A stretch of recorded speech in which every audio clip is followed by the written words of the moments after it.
This is Constant Elevation, the show for rising Air Force and community leaders who seek to define the future. Learn powerful work and life tactics to tackle any challenge. I'm your host, Gabriel Gabrock Avila. Let's go. What's up, everybody? Gabrock back on the mic once again. We're in April. And hopefully it's a warmer April for you, because it's not a warm April for us here in Maryland. The weather got really cold.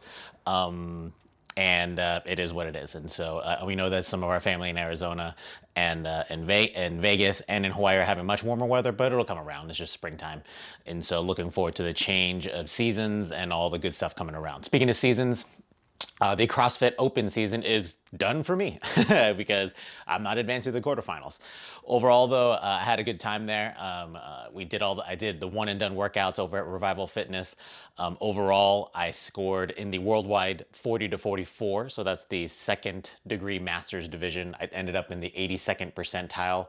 For the United States, I ended up 75th percentile for all the guys. And it is what it is. I only did them once. I don't think I would have done any better if I tried to redo them. I have a policy. I don't redo workouts unless there's a technical reason that I like my rope broke or the clock malfunctioned or something like that. But for the most part, I do not. I personally choose not to redo workouts because you can't redo workouts in a regular competition. So why should you be able to do it now? But it is part of the game. And so it is what it is. At Revival Fitness, I was 5th out of 18 dudes that took it, but I was the number 1 of 5 in my age division. I'm always particular about competing in my age division, just because I think that's more appropriate as far as my peers and where I want to be at. I don't believe I'm going to be able to compete with a 30-year-old dude, and so I shouldn't. I should be competing against my own peers, and so I enjoy that competition. Excuse me. Overall, we actually have 3 people that are advancing to the quarterfinals, and so coming out of actually 5. And so it's going to be really good. I'm looking forward to cheering them on and helping judge if I need to.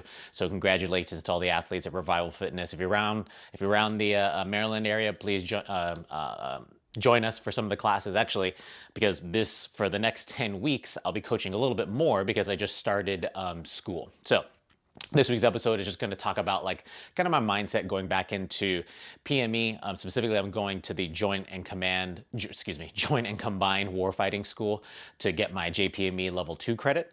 And so normally this class would have been 10 weeks in residence down at Norfolk at National Defense University. And I think I don't know how often they're going to keep on doing this, but it's 10 weeks online, right? And so I'm doing all this virtually, very similar to how my kids are doing online schooling. I even asked Gina to get me some tapioca snack packs to make sure I started school on day 1 very well.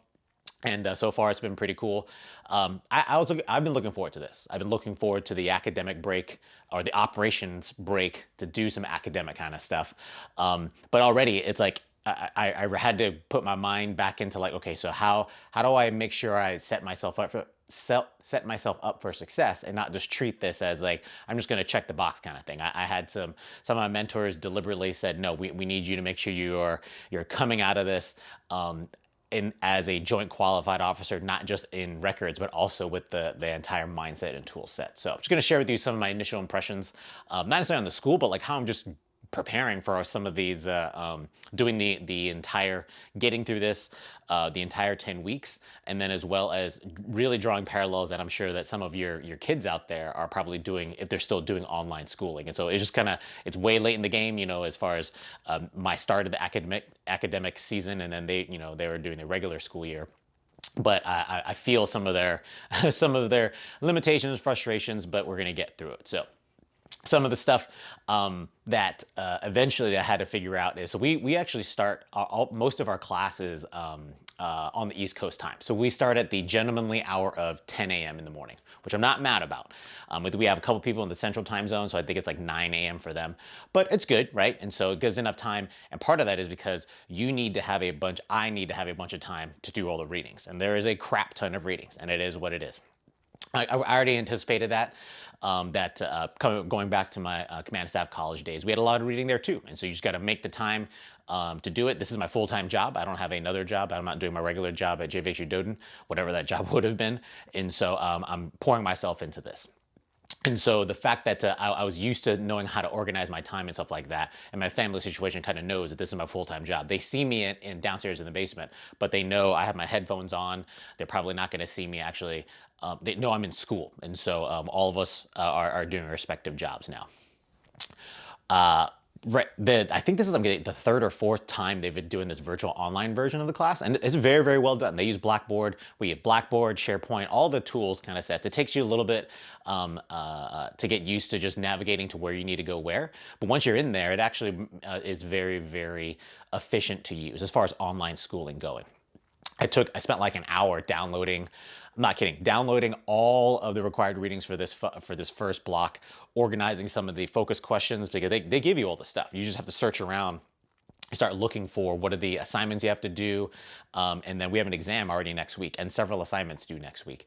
So the key to success that I found is you got to be organized. Organize and understand when you're looking at the schedule, because once you organize and understand where the assignments are and the readings you have to do. And actually, one thing is kind of cool. They don't just say read JP5. They tell you specifically which pages to read, and then they give you like read, review, skim, like very specific words that kind of dictate as far as do you really need to read it, or can you just kind of browse through it? And there's recommended time frames, and so that kind of tells you like, hey, so I got like 3 hours of reading ahead of me. Where am I going to break that up? Okay, so I'm a morning person, so I've been actually waking up a little bit early, doing some of the readings. I actually go to the gym. Tomorrow I'm coaching at 6 o'clock. So I'll coach at 6 to 7. I'll work out from 7 to 8. And then I come home and then I pick up my reading, eat breakfast, all that jazz, and get ready to start the day at 10, start class at 10 o'clock. And then class goes on until about 2:30, 8:30, something like that. And then we have the rest of the afternoon to either do more reading, or you have to do research, or doing collaboration with some of the team projects. And we already have some team projects assigned to us.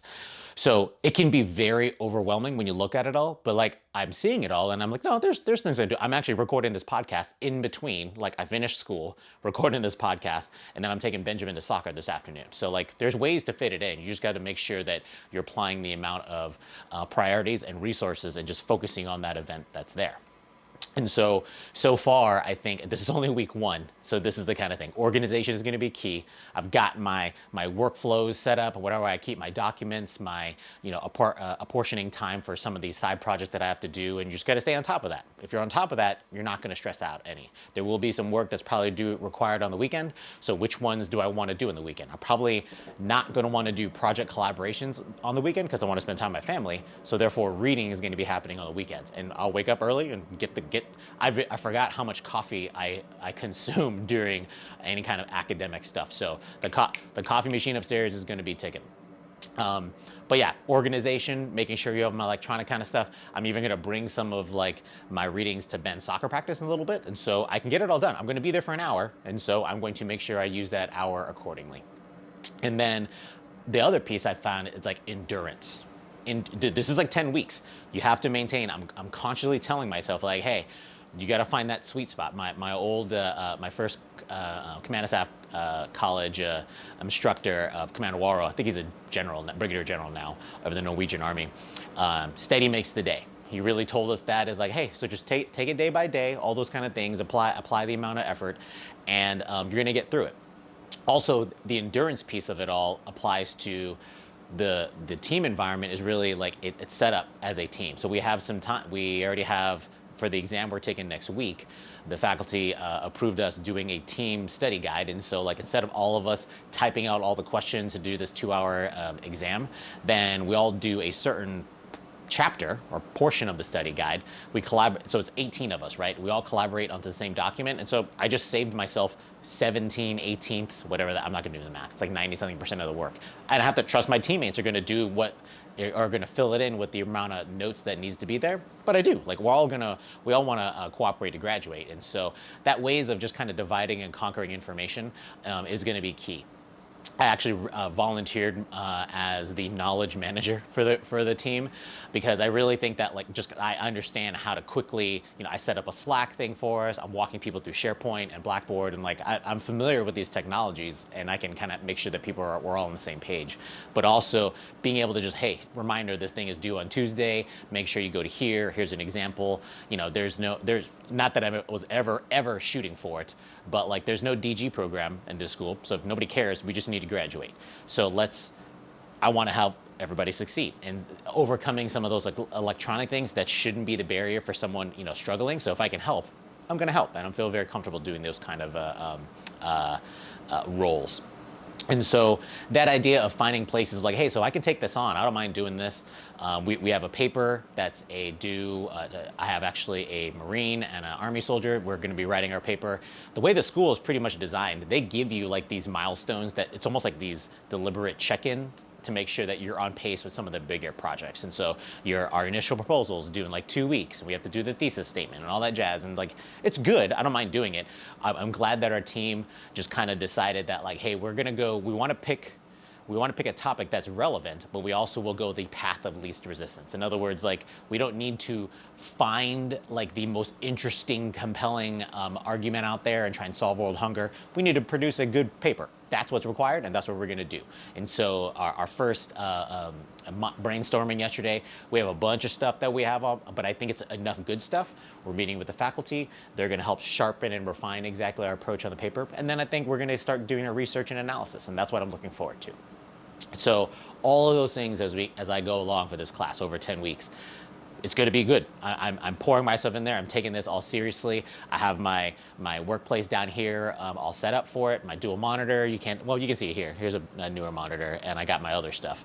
And so, kind of taking some advice from previous students who have accomplished this class. So I'm not taking this lightly. I actually am very much looking forward to this. When I go back to my Joint Forces headquarters job, I want to be able to just kind of say, hey, so here's what I saw, what I learned, and come back and the fact that I haven't been at work for like 10 weeks. I get to apply a fresh set of eyes. I have no idea what job I'm going to come back to, and it's going to be nice to just kind of have that academic break, get my mind set, and then tackle the last year I have going here at JFHU Doden. So looking forward to it. But yeah, I think it's easy for, when you go to PME, you're gonna just want to do the bare minimum, and like you're gonna want to resist that. I'll say that you're there for a reason, and so take advantage of it, right? I want to become a better officer. I want to become a better leader, and there's a reason why this level of knowledge is required, and for senior officer kind of stuff. And so I'm going to take advantage of that. I also feel like my mentors that have been around me, they're going to be smacking my head if I take it too lightly, and I want to do them proud, making sure that I continue to lead the teams at multiple levels, and now at the strategic operational level that's required of me, not only for the Air Force, but in the joint environment. So I'll probably do maybe I'll do like a mid course check-in at the 5-week point, just kind of tell you what's going on. And I even told them, I'm like, no, I have my own podcast. I'm gonna talk about it this week. And so, but so far our seminar team is pretty cool. Again, 18 of us, got some civilians, a lot of military. I think there's preponderance is like 33% is Air Force. It's pretty cool. And so luckily they don't mind my sense of humor, because I do try and keep it light in the conversations. It just makes the conversations and subject matter a little bit easier to take down, because there's a lot of stuff going on. So that being said, looking forward to the rest of April. I hope, again, I say congratulations to everybody who is advancing in the CrossFit Open to the quarterfinals, and I'll be there cheering you on. And then, it's student Gabe Rock time, and I'm looking forward to it all, and reading and writing and projecting and doing the presentations and all that jazz. It seems kind of odd for me to be excited about it, but I truly am, because I want to exercise my brain and make sure that I'm becoming the sharpest officer I can be. So hope you guys are enjoying I think it's Easter weekend, and so if you celebrate that, please be safe, and we'll talk to you again next week. Peace.